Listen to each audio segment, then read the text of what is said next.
Né? É como se você vivesse precisamente cada segundo em que o instante de plenitude vale exatamente a vida toda. Ora, é isso que Nietzsche afirma como sendo a característica essencial do Jesus de Nazaré e não do Redentor. Ou seja, Jesus, o simbolista, aquele para quem o reino de Deus é igual ao estado de coração de uma criança.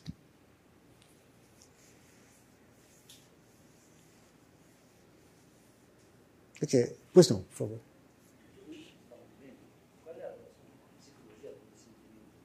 Perdão? Qual é a relação com a psicologia do ressentimento? Pois é, não tem ressentimento mais. Esse é o ponto. O ressentimento foi, neste tipo de figura, absolutamente superado. Não existe mais vingança, não existe mais ódio, não existe mais oposição, não existe mais hostilidade. E aí, se está na sua pergunta, reside exatamente toda a discussão entre os nietzschianos. Afinal, isso daí é o que o Nietzsche quer, é o que ele acha que é sublime, é isso mesmo? Ou isso é um tipo fraco por excelência, já que não pode sustentar nenhuma resistência, nenhuma pretensão de poder? Justamente a entrega do poder, É. a dissolução da necessidade do poder, Isso. que se torna Graça. se torna a graça e se torna o fluido. Se torna, em última instância, beleza. Porque a fluidez, ela se mistura, ela se produz numa outra coisa. Isso. Nessa outra coisa produzida por essa fluidez é onde está a Isso. graça. Isso é. Ela se torna uma linguagem desnecessária. Isso. Eu acho que isso é realmente o grande problema, o grande debate, e ambos têm razão aqui, vocês dois. Quer dizer, no fundo, o que o Nietzsche quer dizer é que esse tipo é um tipo em que o ressentimento está absolutamente depurado. Ele não é o desapego, ele é a dissolução. É. O desapego, você desapega, mas mesmo assim o objeto ainda continua lá. Não, você não mantém nenhuma relação Mas agora negativa não, com o objeto. Ele É a realização plena. Olha, veja, se ele pudesse dizer para si mesmo, e ele não pode dizer para si mesmo, não é um estado reflexivo. Não, ele é sensorial. Isso significa a vivência absolutamente integral. Aí é que está. O ponto que diz respeito ao ressentimento é que o ressentimento torna impossível esse tipo de vivência, porque o ressentimento é a repetição compulsória e compulsiva de uma mesma vivência negativa, que se repõe eternamente. Aqui não tem negatividade mais, nenhuma. Mas isso não seria também, de alguma maneira, uma entrega absoluta à pulsão? Porque Isso. quando ele tem uma Isso. descarga elétrica... Isso. Eu tenho a impressão que, veja, minha opinião pessoal de novo, né? Esse tipo de experiência só se torna absolutamente compreensível se nós tivermos um certo modelo explicativo, que eu acho que é o modelo da criação artística. Que é um modelo de absoluto despojamento, se você quiser, de possessão. Ou, como os gregos já sabiam, de mania. O próprio Nietzsche fala da embriaguez, Dionísio, é isso. Professor, fazendo um paralelo, não sei se cabe, se não puder, por favor, me perdoe. É apenas um comentário assim de quem tem uns conhecimentos um pouco diferenciados. Tá? Há vários relatos, inclusive eu pessoalmente já participei de umas duas, tive essa oportunidade de participar de umas duas intervenções nessa área, sobre meditação na linha budista. Não tenho conhecimento da meditação católica, tá? Então não posso balizar por essa linha. Mas pela linha da meditação budista, inclusive quando se consegue uma meditação muito alta, se entra em contato com toda essa, sem nenhum ataque, sem estar com um equilíbrio, sem nada. Realmente o corpo não aguenta mais. Não aguenta mais. Minutos, isso em grau mestre muito alto. E teve mestres que faleceram. Eles foram, vamos supor assim, eles entraram nesse processo absolutamente profundo e não conseguiram retornar, eles faleceram. Eu sei do que você está falando. E quem retorna diz que entra no estado de angústia. É que aqui a gente não estuda nada. De repente no final, eu acho que no final a gente pode fazer um comentário, mas um comentário um pouco longo. Seria um estado de angústia profundo. Eu sei do que você está falando, é isso mesmo. Eu acho que isso existe no budismo, acho que isso existe na tradição cristã também. Tem, mas eu não tenho contato da mecânica. Enfim, nesse derradeiro momento de consciência do ataque, quer dizer, é segundos em que você vive a clareza plena. A gente não pode se esquecer como é que termina o idiota. Termina em tragédia.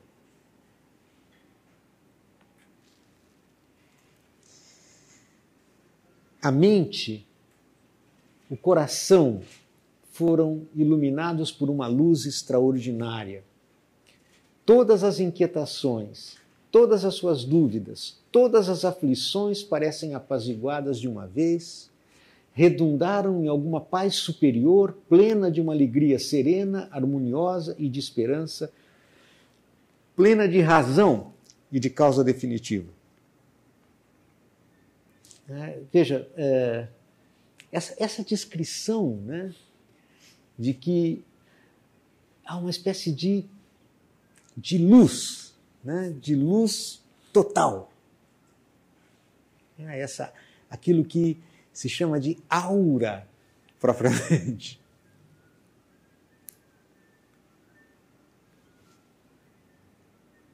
E Nietzsche escreve: que pena que não houvesse um Dostoiévski entre essa sociedade. De fato, o que melhor corresponde a toda essa história é um romance russo. Seres enfermos, comoventes, traços isolados de uma sublime estranheza em meio a coisas dissolutas e sucintamente plebeias, como Maria Madalena.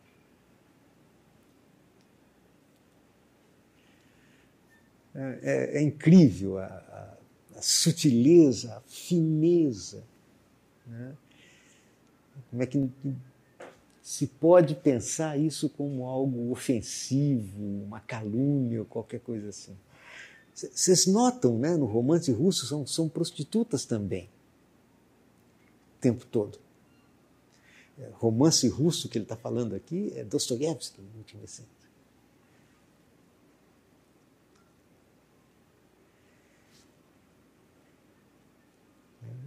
O dissoluto e sucintamente plebeu é também estranhamente sublime. Assim, extremos que se tocam de uma forma absolutamente inefável.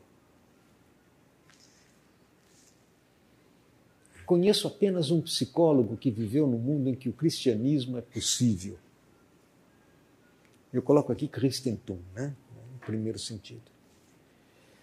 Em que um Cristo pode surgir a qualquer momento.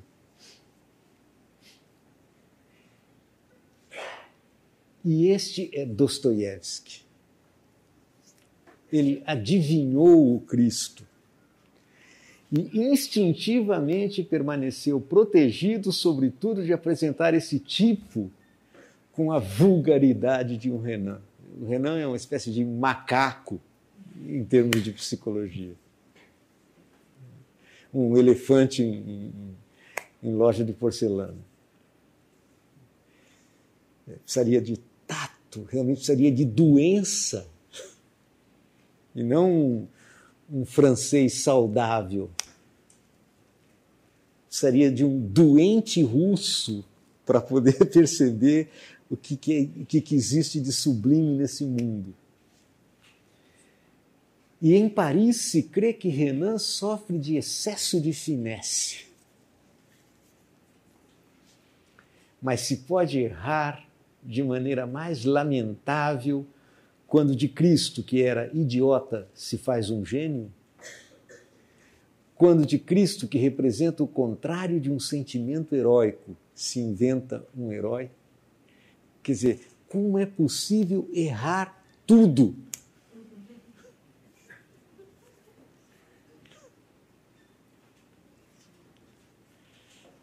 Como é possível errar de cabo a rabo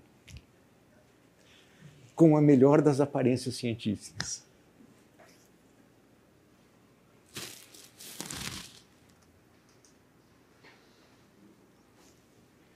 O temperamento mais trabalhado pelo escritor Dostoiévski, né? Esse é um texto de Vogüé, né? O seu filho predileto, tendo preenchido um grosso volume só com ele, é o Idiota. Nós sabemos o que ele está se referindo aqui. Para Dostoiévski, ele próprio, o Idiota é o seu melhor romance.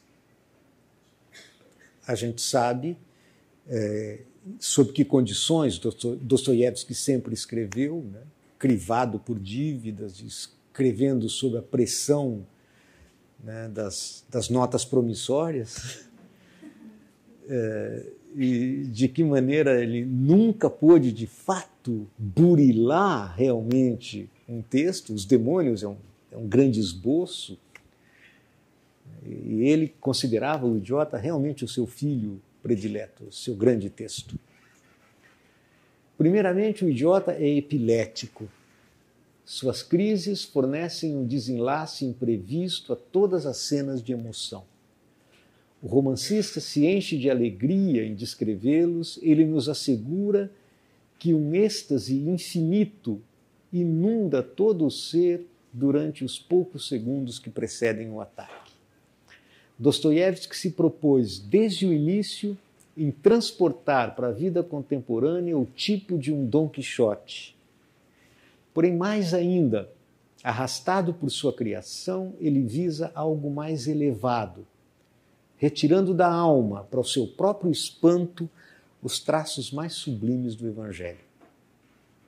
Ele tenta, num esforço desesperado, ampliar a figura segundo as proporções morais de um santo. Imagine um ser de exceção que seria homem pela maturidade do espírito, pela mais elevada razão, permanecendo, apesar disso, criança pela simplicidade de coração, que realizaria em uma palavra o preceito evangélico: sejais como as criancinhas. Esse é o príncipe Mishkin, o Idiota.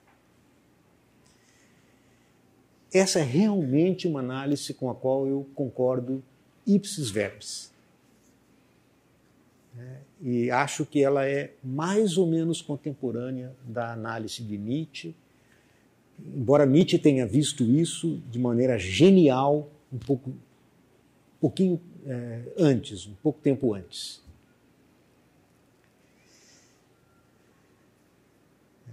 E por isso eu disse a vocês no nosso primeiro encontro, quando eu me referi àquela carta, perdão, não aquela carta, aquele testemunho da amiga que visitava Nietzsche na Suíça, e quando ela dizia Nietzsche não conseguia ler Dostoiévski sem chorar. Não conseguia ler Humilhados e Ofendidos sem conter as lágrimas. Nietzsche sentia precisamente isso. E a Meta Fonzales dizia, não porque ele não sentisse a mesma coisa, pelo contrário, mas exatamente porque ele sabia muito bem, por experiência própria, aquilo que Dostoiévski dizia. Precisamente por isso ele se opunha a Dostoiévski, o cristão.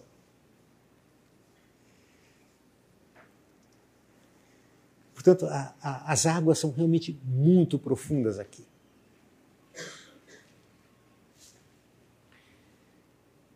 Para Nietzsche, Jesus pregara uma religião do amor, um budismo dos inocentes de Deus, para quem a bem-aventurança consistiria na vivência atemporal da realidade interior, na fuga de qualquer rigidez moralista. O que significa boa nova?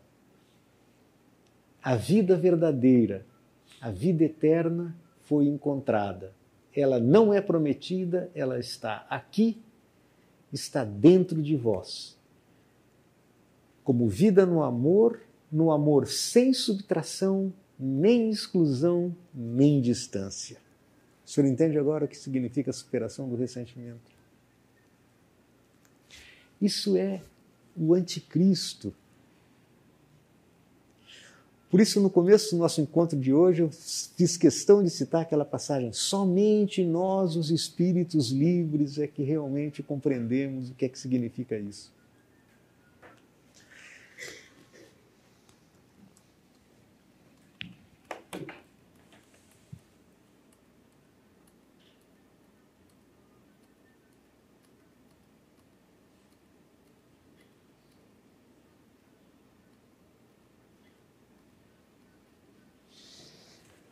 Somente nós, os espíritos libertados, temos o pressuposto para compreender algo que 19 séculos não entenderam.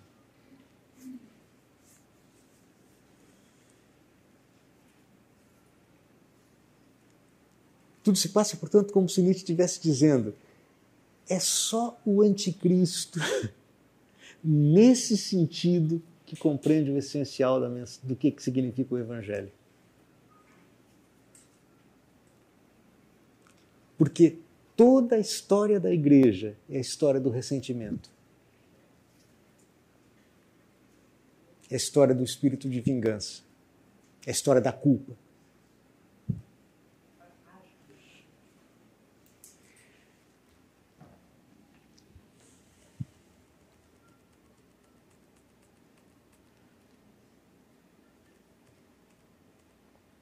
Eu fiz questão de voltar para responder a sua pergunta de forma mais efetiva.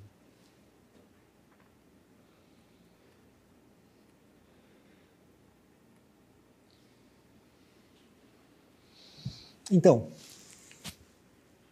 a vida verdadeira, a vida eterna foi encontrada, ela não é prometida, quer dizer, ela está aqui, né, sem adição, nem subtração. Todos são filhos de Deus. Jesus não reclama nada exclusivamente para si. Enquanto filho de Deus, todo homem é igual ao outro. Aqui não são firmados artigos de fé. Trata-se antes de uma prática evangélica de comunhão com o Pai e com o próximo. É uma praxis, uma forma de vida. Gente, pelo amor de Deus, não estou querendo dizer que Nietzsche é cristão, hein? Absolutamente nada disso. Estou querendo mostrar como Nietzsche tem uma interpretação do cristianismo muito difícil de ser entendida e muito nuançada. E a gente vai ver no final o que é que isso significa como uma leitura radical de Dostoiévski. Eu pretendo mostrar isso para vocês segunda-feira que vem. O mundo externo adquire a consistência diáfana da parábola. Uma alegoria, todo o mundo externo é uma alegoria da realidade interna, sem pecados, sem culpa, sem expiação. Não há distância mais entre o homem e Deus, apenas a comunhão universal na inocência, como na pureza das crianças. Olhai os lírios do campo. Contemplai as aves do céu.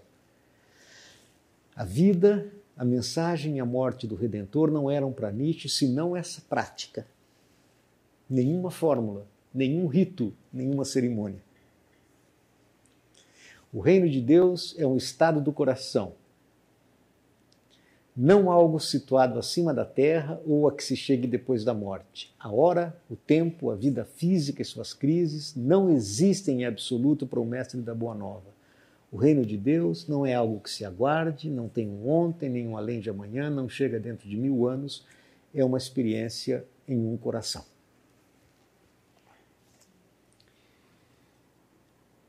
Nietzsche e Dostoiévski associam também epilepsia e idiotia. E aí eu quero mostrar outro aspecto. Esse parentesco na enfermidade permite aproximar o príncipe Mishkin e Jesus de um outro personagem ícone de Dostoiévski, Kirillov. Se nós tivéssemos mais tempo, eu gostaria muito de tratar dos demônios com vocês. Mas como nós não temos, e sobretudo de Stravogin, mas como isso não é possível e como não seria possível tratar Stravogin aqui, nesse enquadramento, eu me concentro em Kirillov. Porque Kirillov serve para mim como uma correia de transmissão que vai nos levar a Raskolnikov, que nós vamos ver na semana que vem. Como epilético, Kirillov não é apenas psicologicamente, porém mais essencialmente fisiologicamente aparentado com o visionário epilético Jesus, para Nietzsche. A associação específica que Dostoiévski faz entre a sensação de harmonia eterna de Kirillov com uma epilepsia latente demonstra o seu entendimento do problema fisiopsicológico que Cristo e os primeiros prosélitos possuíam. Esse entendimento do ideal evangélico, segundo um estado fisiopsicológico, a representação que Dostoiévski faz de Kirillov como mistagogo da harmonia eterna, confirma a noção de Nietzsche de que ele, Dostoiévski, havia adivinhado Cristo em termos do ambiente decadente que gerou e sustentou o tipo. Tá, isso é um texto de Miller, um estudo recente, que é um especialista em teoria literária, que, de certa maneira, traz águas aqui para o moinho da interpretação que eu estou apresentando a vocês. Essa ideia de que Kirillov confirma a noção de Nietzsche, a única coisa que eu mudaria é que seria preciso inverter esses termos. Quer dizer, Nietzsche lê em Kirillov aquilo que ele projeta em Jesus. Isso é, a precedência cabe inteira à sua leitura dos demônios. Entendem o que eu estou querendo dizer? Não é que Nietzsche tenha... Bom, aí fica uma coisa tão esquisita que não dá para saber. Nietzsche poderia perfeitamente bem ter escrito Kirillov, como eu pretendo mostrar para vocês aqui. Assim como Dostoiévski poderia ter escrito o Anticristo, como escreveu as Confissões de Stravogin.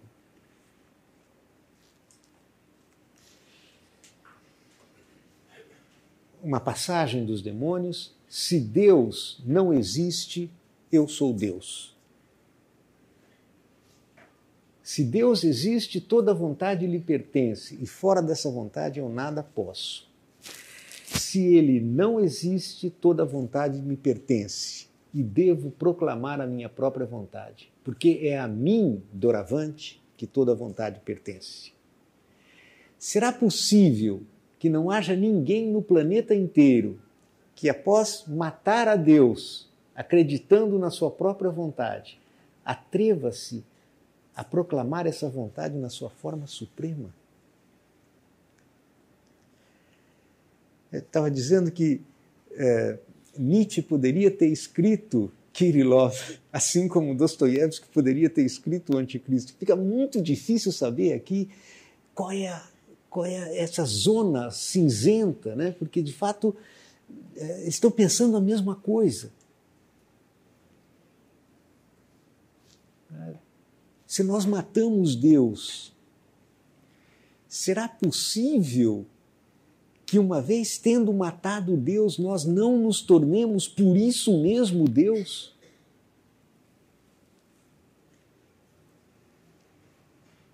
Será possível que nós não tenhamos coragem de fazer a prova definitiva da emancipação suprema da nossa vontade? Se Deus não existe, eu sou Deus. Se Deus existe, a minha vontade não é absolutamente nada.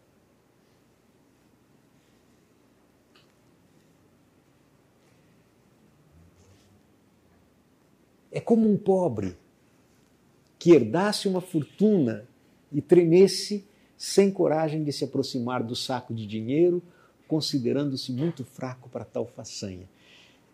Todos aqueles que leram a passagem de Nietzsche do homem louco que anuncia a morte de Deus, né, sabem que no final do anúncio da morte de Deus, o homem louco vai para as igrejas entoar um réquiem ao Deus morto.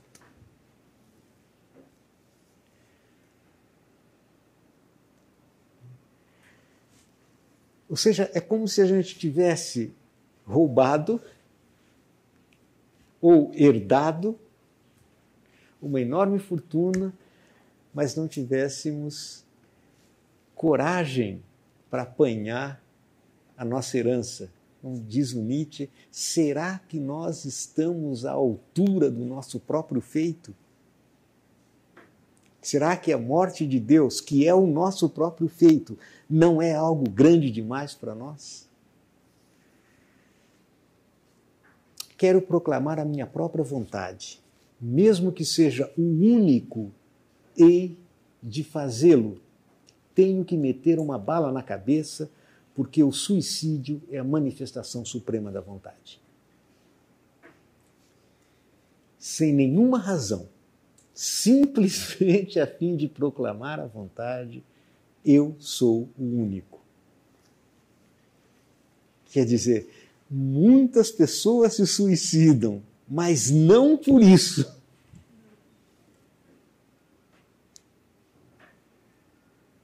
Por causa disso, eu sou o único que suicida por causa disso. Quer dizer, a minha vontade é infinita, não tem absolutamente nenhum limite. Entende o que Nietzsche chama de Übermensch?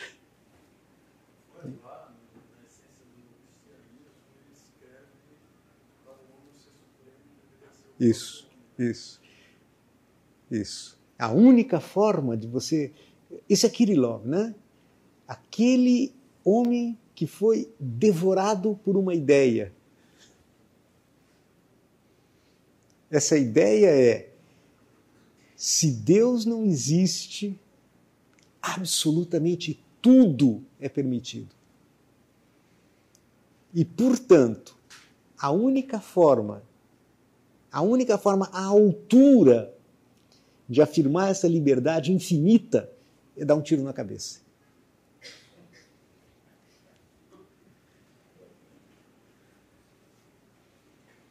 Sem razão. Absolutamente nenhuma. Pura gratuidade. Não compreendo como é que um ateu, sabendo que Deus não existe, deixa de se matar.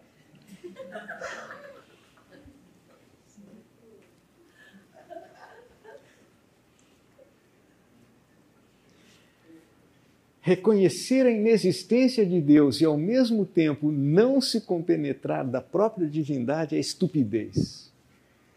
Porque, do contrário, a única solução é o suicídio. Se reconheces, tu és um rei e não te matarás, se o reconheces, tu és um rei e não te matarás, mas viverás na glória. Um único deve matar-se, o primeiro. Senão, quem começaria e o provaria? O primeiro é o que carrega a culpa de todos, é exatamente o Cristo, né? Serei eu que hei de matar-me para começar a provar. Vejam, isso é o anticristo, entende? Serei eu que hei de matar-me para começar a provar. Ainda não sou Deus.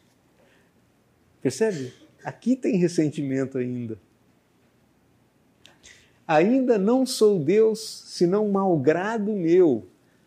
Ou seja, contra a vontade.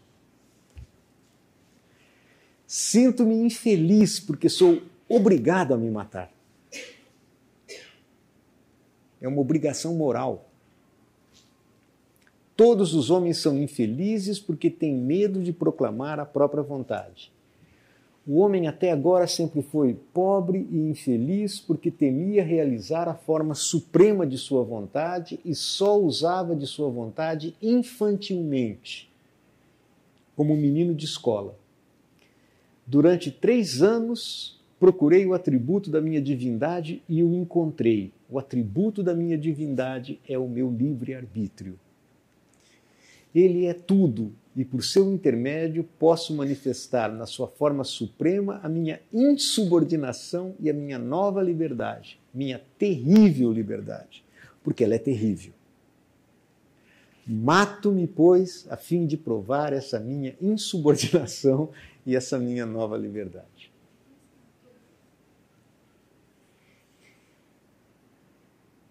Eu estava querendo a transgressão, né? Exatamente isso. Transgressão é a vida no fio da navalha, ou seja, eu decido me matar aqui. Não tem apelo a instância nenhuma. Esta é a transgressão absoluta. Transgressão porque não tem Deus. Não tem nada contra o que isso seja transgressivo. É absolutamente livre. Tá, percebem? Isto poderia ser escrito por Nietzsche.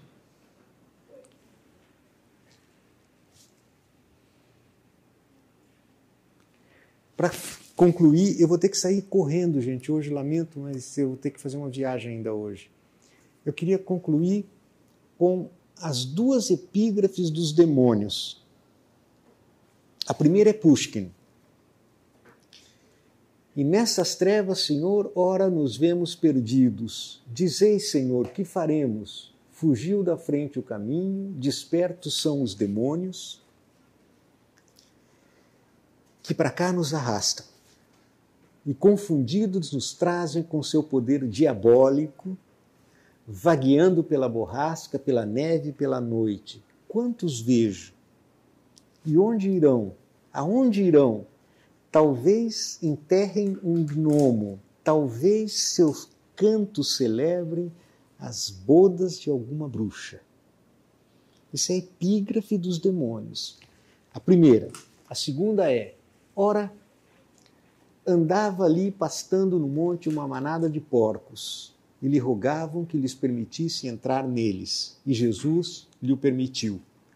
Saíram, pois, do homem os demônios e entraram nos porcos, e logo a manada de porcos se arrojou por um despenhadeiro impetuosamente no lago, e ali ficou toda afogada. Quando os porqueiros viram isso, foram-no contar às cidades e pelas granjas, e saíram a ver o que havia acontecido e vieram ter com Jesus. E acharam aos seus pés, já vestido e em seu juízo, o homem de quem havia saído os demônios, e tiveram grande medo. Savez-vous? Essa passagem admirável e extraordinária sempre foi para mim uma pedra no meio do caminho. Dans ce livre, e por isso a guardei de memória desde a infância. Mas esta ideia me ocorreu, une comparaison. Ocorrem-me muitas ideias agora. Veja, é exatamente como na nossa Rússia. Esses demônios que saem dos doentes para entrar nos porcos são todas as chagas, todos os miasmas, todas as imundícies, todos os demônios pequenos e grandes que no decorrer dos séculos se acumularam na nossa querida e imensa doente, na nossa Rússia. Oui, cette Russie que j'aimais toujours. Mas um pensamento sublime, uma sublime vontade lá de cima descerão sobre ela, como desceram sobre o endemoninhado. E ela se desembaraçará de todas as impurezas, de todas as podridões que espontaneamente hão de pedir morada nos porcos. Talvez já neles tenham entrado. Somos nós e eles, e Petrushka, e les autres avec lui. E eu talvez em primeiro lugar, eu à frente. Como loucos furiosos, atirar-nos-emos do alto do rochedo até o mar e pereceremos todos. Melhor, porque só servimos para isso. O doente, porém, será curado e assentar-se-á aos pés de Jesus. Tá? Isso é o final dos demônios e dá para notar exatamente como e por que a epígrafe tem o seu sentido. Os demônios é um diagnóstico do nosso tempo. Precisamente como o anticristo é um diagnóstico do nosso tempo. Se vocês quiserem, isso é o diagnóstico da alma moderna. Esta é a psicologia do ressentimento.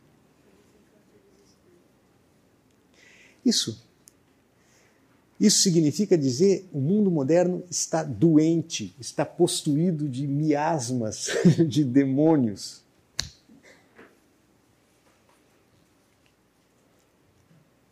E a atividade do psicólogo é justamente uma terapia da alma. Perdão? É. Um cuidado, um tratamento. Todos eles, vejam, vocês sabem que os demônios foram inspirados num caso histórico concreto. Numa atividade revolucionária concreta. E aí Dostoiévski tenta capturar o que é que significa o nosso tempo, o nosso mundo. Agora, isso é exatamente a tarefa de Nietzsche. Bom, gente, obrigado pela paciência de vocês e até segunda-feira.